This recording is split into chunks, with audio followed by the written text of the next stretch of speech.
with men," she declared, rummaging under the counter for a pencil. "Never say never," Nia chided. "If Prince Charming walked through that door, you'd change your tune in a heartbeat." "Don't be ridiculous."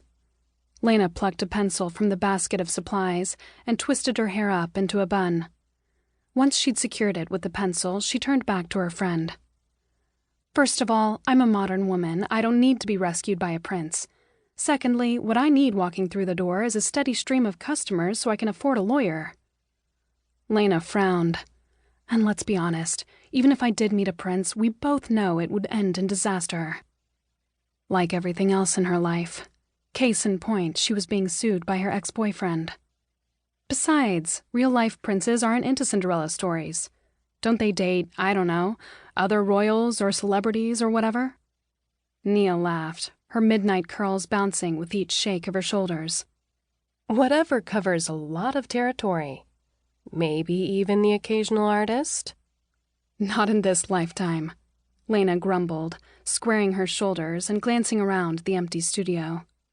Sunlight shone through the display window, slanting across the battered hardwood floors and scarred workstations, which were used for everything from painting to pottery. It wasn't uncommon for the studio to be quiet in the afternoon, even on their best days. EVA did most of its business on nights and weekends, when she taught classes and workshops, but it didn't soothe the familiar ache in her chest as she thought about the future. 3 years ago, she'd been so sure opening a studio was the right move, making art accessible to the neighborhood in all mediums, regardless of age or skill level.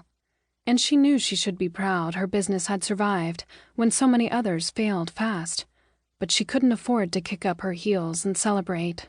Not when she lived on the threshold of bankruptcy. The studio turned a meager profit, but repairs and property taxes made it impossible to save for a rainy day, or, getting sued by your ex. The building was valuable, one of the tiny turn-of-the-century relics that hadn't been raised and replaced with a more modern mid-rise, mainly because her parents refused to sell. They'd always placed more value on their home and the memories they'd made in it than the land it occupied. It was a sentiment they'd passed to Lena, and now the studio and her tiny apartment upstairs was all she had left of them.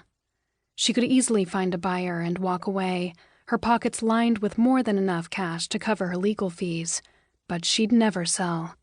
She'd swallow her pride and go to legal aid before she'd let Chad's ridiculous lawsuit drive her out of her home. Lena sighed. She'd figure it out somehow. She had to. "You okay?" Nia asked, her brow creased with worry.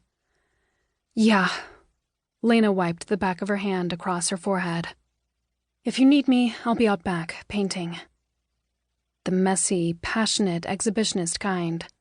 She needed an outlet for her frustration, and she had the perfect target in mind. Chad's mural. She made her way to the back room and gathered several gallons of acrylic paint she'd been saving for just this occasion. With their relationship smoldering in the ashes, it was hard to remember why she'd let Chad talk her into the superhero mural in the first place. Maybe she'd wanted the challenge. Maybe she'd wanted to see him smile. Or maybe she just liked men in spandex. Whatever the reason, she was over it. It took several trips to lug enough paint out to the alley behind the shop, and there was a light sheen of sweat coating her skin by the time she was done. The little patch of outdoor space was one of the few benefits of being the smallest building on the block. So what if it was covered in cobblestones and hedged in on either side by towering mid-rises?